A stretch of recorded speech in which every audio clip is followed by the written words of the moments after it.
Hi, my name's Will. Welcome to my geothermal home.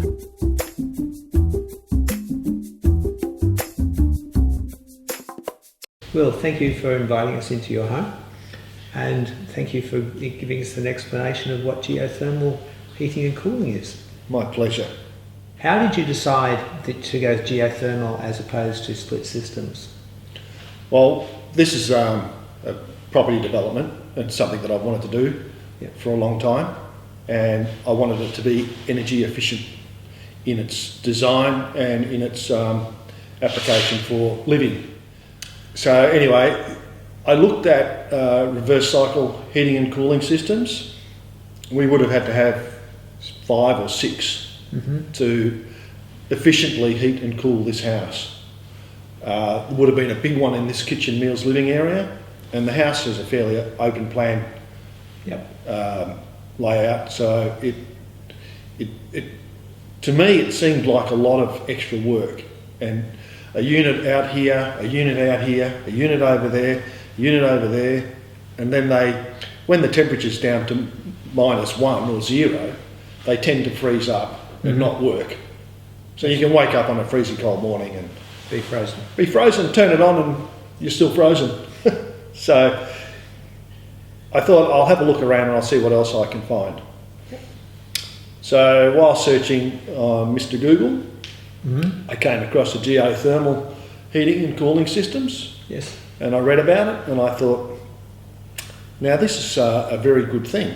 I knew a little bit about heat pumps and things like that, and being environmentally minded in the first place, I knew that the ground is warmer down below all year round, and the heat pumps use the heat, well, they can work above ground as well, taking the heat out of the environment, but they are more efficient if they work in a heated environment, which is underground. Yep. So this is an Australian-made Rinnai geothermal heating and cooling system. Right. It's zoned to every room in the house, so you can set a different temperature. You can turn it on to cooling, you can turn it on to automatic, you can Bluetooth it with your telephone, so you could be coming home and turn it on, you know. So you leave Melbourne and by the time you get here everything's cozy. Everything's cool, yeah. So how it was expensive. Yes. But I don't believe that the cost was over the top. I think it actually is very competitive with putting in 5 or 6 reverse cycle systems and then a hot water system as well. Yeah.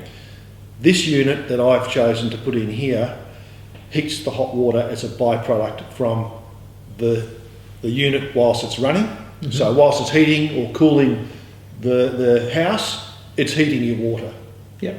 So that's $3,000 or $4,000 that you've saved. Well, straight away. And the unit that I would have had to put in as well, which would have, for the energy rating on the building, would have been a solar system, you know, on the roof. Then you've got to work out where you're going to put it and all the rest of it. Yeah.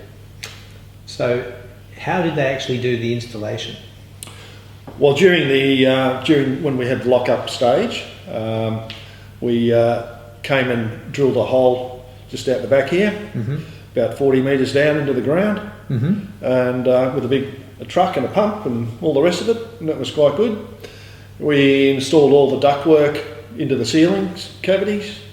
There's a control unit which is over there on the wall. There's a distribution unit which is above the bathroom on a platform in the ceiling, and it's all linked in together. And so it's maintenance free. So far, excellent. Yeah, I haven't had a trouble with it. So I think it just makes perfect sense. I would do it again. So tell me about the actual build structure. Well, the build structure has an energy rating of about 6.5 star energy. The underfloor has extra large floor joists, so they're like 200 millimetres deep, where we put bulk insulation in between the floor joists. Right. and foil underneath that, so that's all stapled to the underside of the floor joist, so the floor is insulated. Yep. The ceiling has R6 bats in it, so they go throughout the whole house, of course, over the veranda and everywhere. The ceiling under the rafters, under the tin, over the rafters, has builder's blanket as well, which is another 50mm of bulk insulation with foil on the top of that, which goes on top of the roof battens, and the tin goes over the top of that. Yep. So what have you done to seal the house? So it's all the internal walls of the building are insulated, right, with bulk insulation bats. All of the windows are corked around and sealed up, so there's no gaps. Yep. All the windows and doors are premium Rylock windows and doors with low E glass, double glazed, of course. Yes. The low E glass is actually the internal sheet of glass is normal toughened glass. The external piece of glass is toughened glass as well, but it also has an extremely fine film of metal over it, which acts like an insulation as well. So it's like a foil insulation on the glass. So it helps reflects the heat out and in. Yep. So in the winter it keeps it in, in the summer it keeps it out. Yeah, that's right. I mean, double glazed windows basically work on convection, not radiation. Yes. So with the low E glass, that helps with the radiation. Right. So the whole house, it's an electronic house as well. Yeah. There's no gas. It's all run electronically. Yep. So at the moment, has the house been occupied recently, or? Not recently, no. This is its static temperature. Yeah. Well, we've turned the heating and cooling on when we got here, 3/4 of an hour ago, maybe. Yeah. So we've turned the unit on. It's already, the ambient temperature has risen quite a considerable amount, and in another couple of hours the floor will start to warm up and people can put their they won't need to put their little slippers on anymore. I'm feeling quite comfortable sitting here. Yeah, I'm getting warm. I was almost going to take my jacket off. Yeah. Okay. So. Thank you.